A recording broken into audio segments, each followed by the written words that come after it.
Hello and welcome to the furmageddon. Wi-Fi password. It'll be the 5 gigahertz network. Couple simple rules. Cigarettes outside if you do that sort of thing. Weed's okay in the house. If you do that sort of thing, it's expected that you're an adult. And then I'm just gonna quickly do cuts of the pertinent things. You have any questions, feel free to reach out to either one of us. I'd be happy to answer them. Without further ado, I guess we'll just go into it. Okay, we're going to talk about the lights. Now, all the switches work. We typically don't use any of the switches except for the kitchen and dining room, and they are located right here. Reason being is everything else except for those two lights are smart. There's a variety of commands that make life simple. They will also be written down for you. There's also an error that I'm gonna see if I can provoke. First one is to light the whole house up. It's illuminate. So it's all commands are hey Google, illuminate.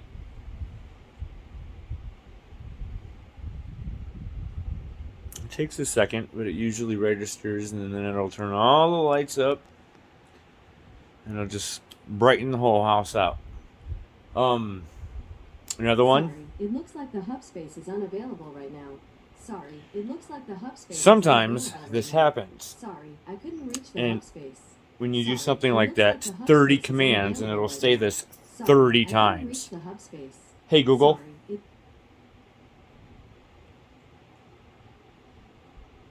And you can stop it that simple. New tech. I don't understand. New tech, so sometimes it gets to be a little funny. But any room in the house, if it does that, just reactivate it. You can say cancel, or you can just be quiet for a moment.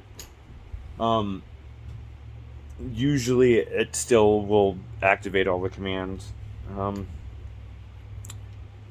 Yeah. And then the other one we use the most is bring it down, and it does the exact opposite, brings everything down to a really low, calm light, dim, soft white, whereas this is bright white. TV time. We'll turn off all the lights, but two above the TV, and then we leave the hall on for a backdrop. Good night. We'll shut the whole house down. Good morning. We'll just turn on one light out here. It'll tell you the weather and things like that. The switches do work. If you're going to use a switch in the living room, you can. But when you do it, the smart is in the physical lights. So if you're going to use them, they need a second to actually be off to power off. And they will all turn back on to the soft white default. If power goes out, comes back on, same thing will happen. They'll all turn on to the soft default. All the other lights, all these take a little less time. We don't use the switches. I'm waiting to shut the whole house down to change the switches to update. This goes nowhere. This one's safe. You can put your finger in there all you want. It's taped off. You ain't gonna hurt yourself. The robot's cleaning in here. And then one other interesting light is the deck light. Okay, in addition to our preset commands for the lights, it's also extremely simple. Turn lights on, turn lights off. All the lights will activate, all 10. It knows what room you're in. So typically you just have to say it. Every now and then it'll think you're in the kitchen, but usually it figures it out on its own.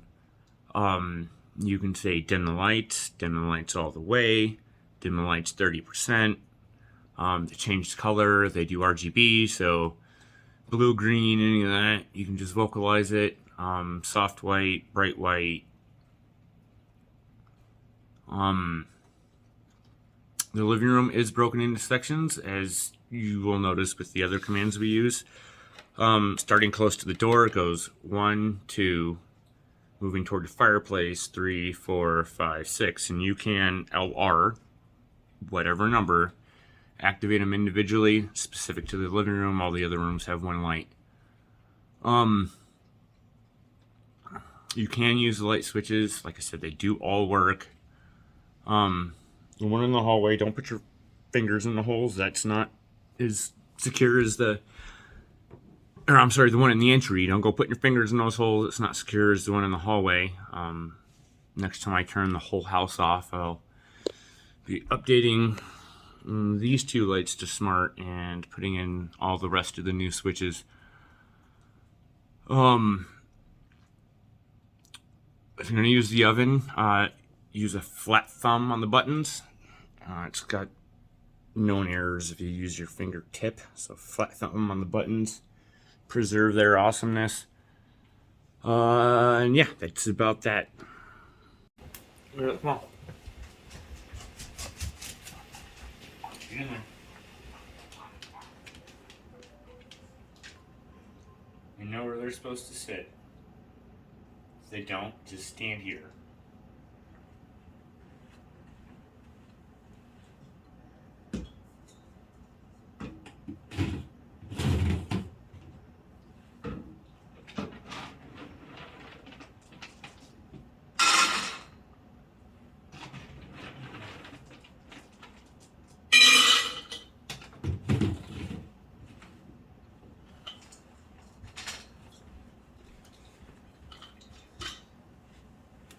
Okay. Good job, guys. Good job. Alright, the remotes you'll be most concerned with. Television, pretty straightforward. Fireplace. Feel free to use the heat, but if you use the heat, set a timer, it's stupid quiet and it'll stay on forever. Found that out the hard way. But feel free to change the colors, all that crap. Now, as I kind of told you, we're setting up for a projector. So, this is the source button. Don't hit the one on the remote. It's not going to do you any good. You're just going to get lost. You will have number 3 accessible to you. PlayStation. Switch. I think we're taking the switch. And this is the open HDMI available to you. That's hanging right here for you.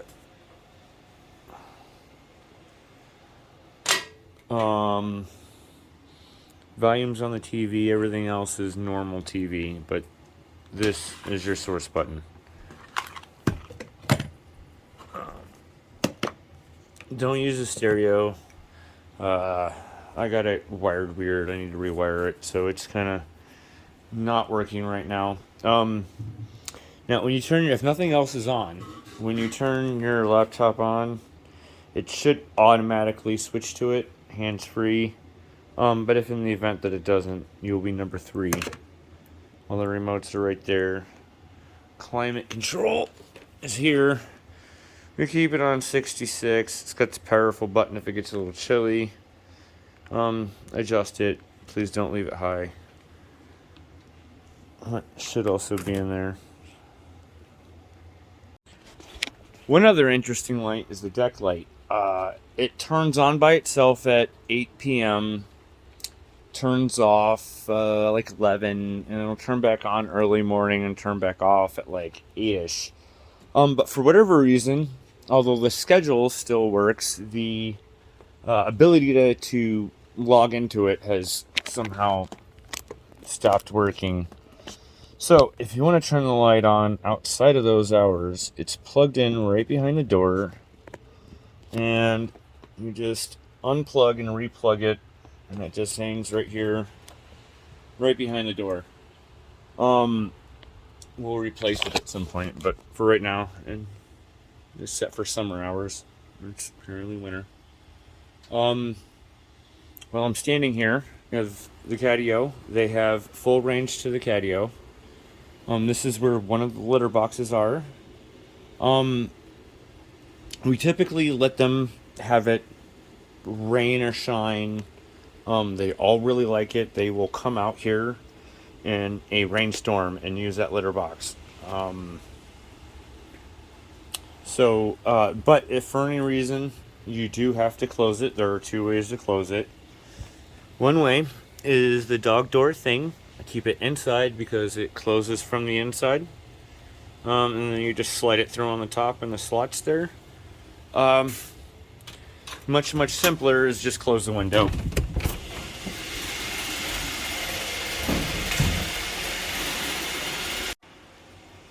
The barn door. Not done yet. It's mostly just decorative. Does work. Can open and close it.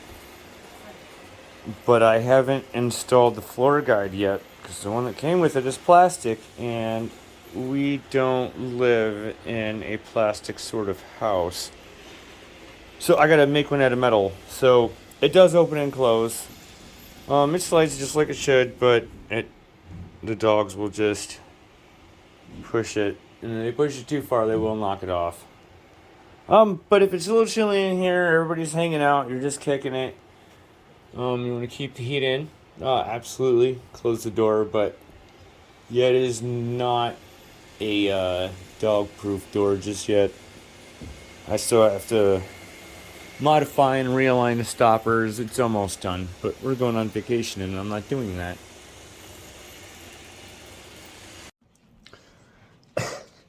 Okay, so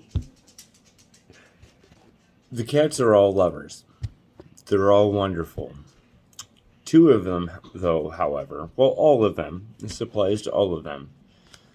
Two of them, there's a little bit of knowledge to be had. Danger, never liked a thermometer, stick to his head and shoulders. I'll love the hell out of you. Go scratching his ass, you might be rolling the dice a little bit.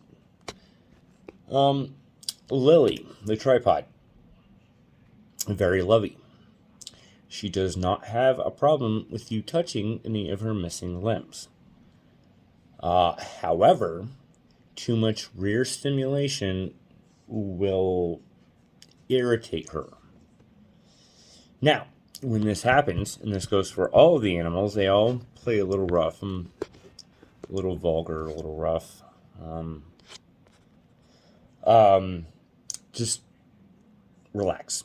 Don't jerk your arm away. Lily will latch onto you to pull your hand forward.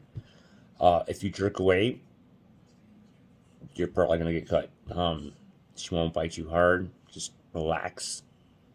She'll let go. She'll pull your hand to her head and just her back. Sometimes she wants it on her back. She'll pull your hand. But if you jerk away, that might not be the reaction you want. The other ones, they're a lot more gentle, but the same applies. If they get a little too rough and you overstimulate them, it can happen. I love them. I play with them. I stimulate the crap out of them. Just relax. Just go limp. Playing with Tank and she's getting at your hand, just ball up your fist and just really limp fist, and she'll start licking you right away. All of them will. They've been taught that from birth. Sharp tooth is the term. Like hey now, sharp tooth. That's secondary to owl. That's important. They've all been taught that. And sign language. I'm gonna go over that real quick. So the dogs and Shaka, if you ever see him, you pick this one up. So this is sit. You can do it without words.